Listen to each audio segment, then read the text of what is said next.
Hi, my name is Dr. Robert Anthony. I'm a child surgeon in Bangalore, but I'm here today talking as a parent and as someone who's very interested in the school system for our children. I recently saw a forward in one of the parents' groups, and I just want to read the first few lines so that you get the context of what I'm going to talk about. This is written by a parent with no name. It said that online classes by private schools has exposed the poor quality of teachers across the country. Parents are now able to see teachers teaching on a real-time basis, and we are shocked at the way the teachers communicate and teach. The poor pronunciation, spelling errors, the harsh tone of voice, and the lack of warmth and the lack of friendliness in teachers has outraged many parents. Questions are now also being raised about the high fees that they charge and the value delivered in return. I just want to share my thoughts on this. I'm a surgeon for more than 20 years, and I'm pretty good at the job that I do. But even now, when a parent requests me, when I'm about to operate on their baby, and they say, "Doctor, I want to come inside the operating theater to see how the surgery is done on my child," the answer is a clear no. There are many times the parent is themselves a doctor or a nurse, and when they request it, most surgeons all over the world don't allow it. This is basically because no matter how skilled or experienced you may be in your job, doing it while being watched live changes the stakes, even for the most simple job.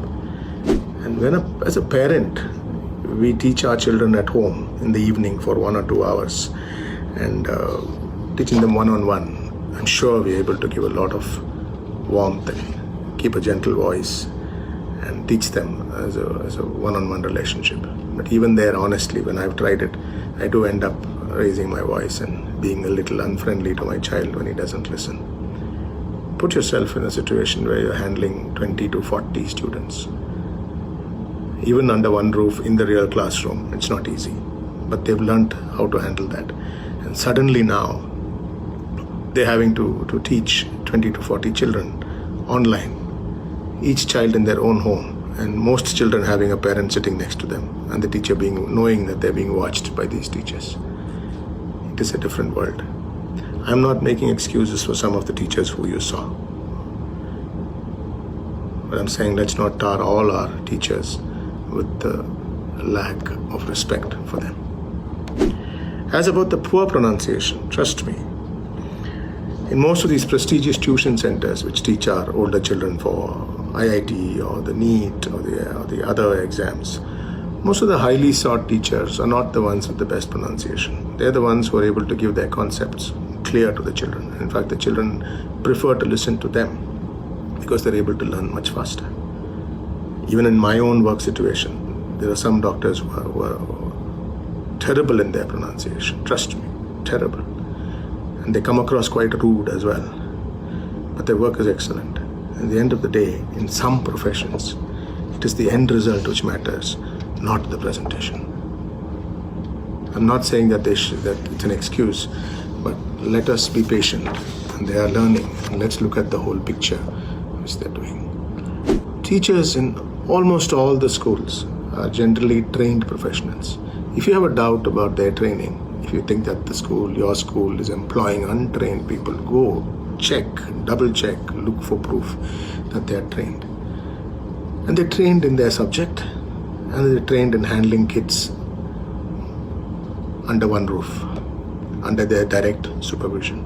They've not been trained in handling 40 children in different homes at a distance.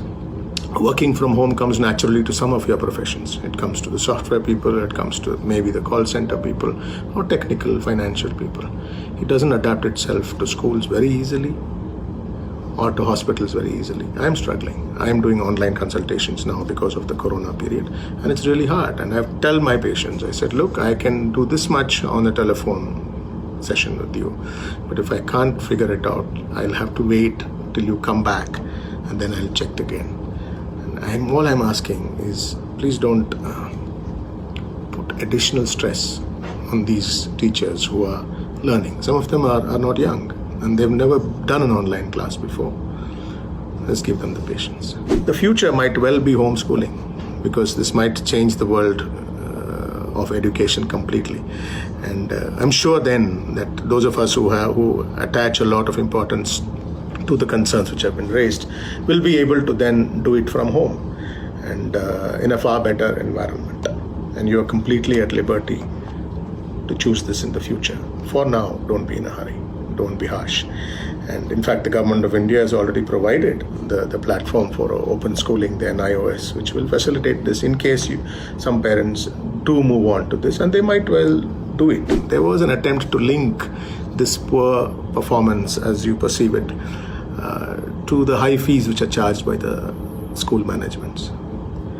If you have a concern with the fees, take it up with the school managements, or take it up as a parent body with your school management together. I'm sure the concerns are legitimate, but please don't drag our teachers into the fee issue. They are not part of that problem. They are not part of that issue. In fact, in this country, teachers are generally not paid well, and we have to really hang our heads in shame sometime. That compared to the Western world, teachers may not be treated as well in this country. And therefore, to link the high fees to the teacher's pronunciation is a bit harsh. We come from a country where teachers are respected greatly, and Guru Devo Bhava is what we learnt with. Corona probably is changing that, but I think that's because of the anxiety which everybody is facing. Our children are facing the anxiety. It's a world they've not understood at all, of not being able to go out or to meet their friends. They are in isolation at home without meeting their best friends and running on the field and getting their energy out. Our parents are under the same anxiety.